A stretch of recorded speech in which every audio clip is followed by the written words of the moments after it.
Governor, wanted to ask about college football. The Big Ten Conference announced today that new rapid testing protocols are going to allow its programs to move forward in the fall season.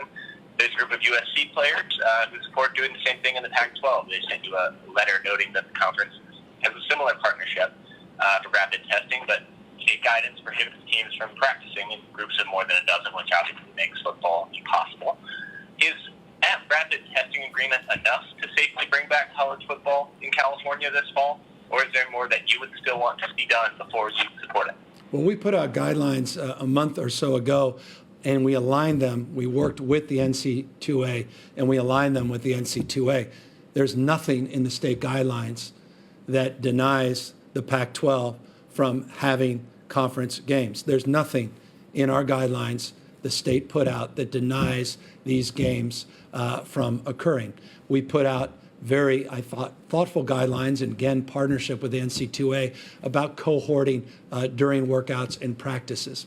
Now, this manifests very differently depending on the sport.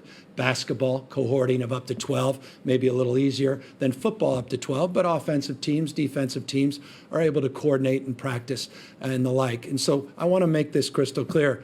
Nothing in the state guidelines deny the ability for the Pac-12 to resume. Quite the contrary. That has been a misrepresentation of the facts.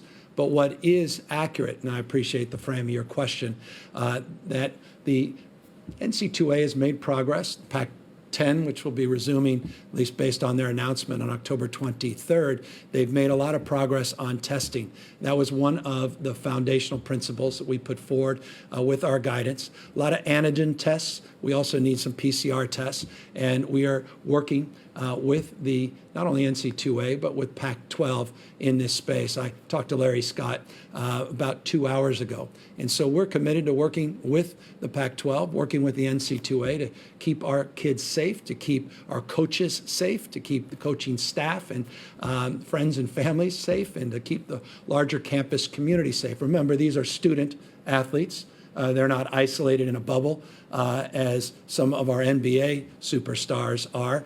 They need to be integrated in one way, shape, or form with an academic paradigm. By definition, that's what student athletes are supposedly all about.